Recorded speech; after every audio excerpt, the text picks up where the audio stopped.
श्री रामचरितमानस पाठ को सुनने वाले सभी श्रोताओं का स्वागत है। राम राम जी। पाठ प्रारंभ करने के पहले बोलिए सियावर रामचंद्र की जय, पवन सुत हनुमान की जय, श्री तुलसीदास जी महाराज की जय। सांझ समय सानंद नपु गयऊ कैकई गे, गवनु निठुरता निकट किया, जनु धरि देह स्नेहा। कोप भवन सुनि सकुचे उराऊ, भय बस अगहुड़ परई न पाऊ। सुरपति बसई बाहुबल जाके, नरपति सकल रहि रुख ताके। सो सुनीति ऋष गयऊ सुखाई, देखहु काम प्रताप बढ़ाई।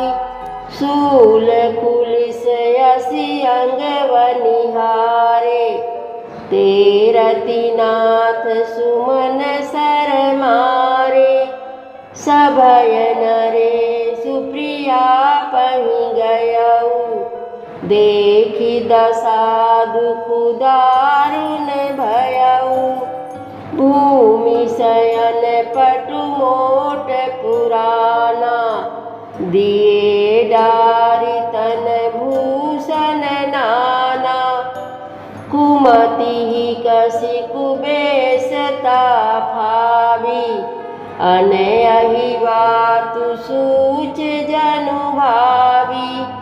जाई निकट नृपु कह मृदुबानी, प्राण प्रिया केहि तुरसानी। केहि हेतु रानी रिसानी, परसत पानीपति निवारई। मानहु सरोस भुअंग भामिनी, विषम भांति निहारई। दो बासना रसना दसन बर, मरम ठाहरु देखई।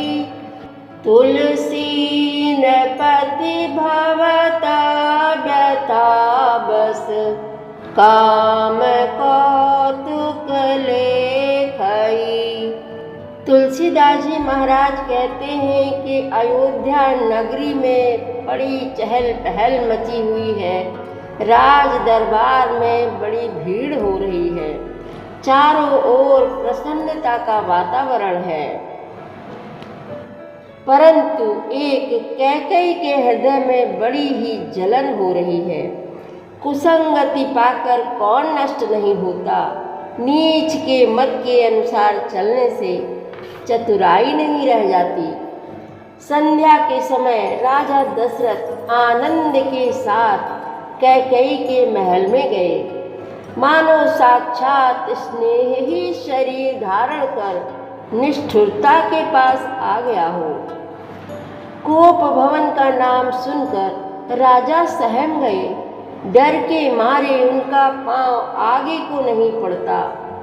स्वयं देवराज इंद्र जिनकी भुजाओं के बल पर राक्षसों से निर्भय होकर बसता है, और संपूर्ण राजा लोग जिनका रुख देखते रहते हैं, वही राजा दशरथ स्त्री का क्रोध सुनकर सूख गए। कामदेव का प्रताप और महिमा तो देखिए, जो त्रिशूल वज्र और तलवार आदि की चोट अपने अंगों पर सहने वाले हैं, वे रतिनाथ कामदेव के पुष्प बाण से मारे गए। राजा डरते डरते अपनी प्यारी कैकेयी के पास गए उसकी दशा देखकर उन्हें बड़ा ही दुख हुआ। कैकेयी जमीन पर पड़ी है, पुराना मोटा कपड़ा पहने हुए है, शरीर के नाना आभूषणों को उतार कर फेंक दिया है। उस दुर्बुद्धि कैकेयी को यह कुबेस्ता बुरा वेश कैसी फब रही है, मानो भाभी विधवापन की सूचना दे रही हो। राजा उसके पास जाकर कोमल वाणी से बोले, हे प्राण प्रिय, किस लिए रिसाई हो? हे रानी, किस लिए रूठी हो? यह कहकर राजा उसे हाथ से स्पर्श करते हैं तो वह उनके हाथ को झटक कर हटा देती है, मानो क्रोध में भरी हुई नागिन क्रूर दृष्टि से देख रही हो। दोनों वरदानों की वासनाएं उस नागिन की 2 जीभें हैं और दोनों वरदान दांत हैं। वह काटने के लिए मर्म स्थान देख रही है।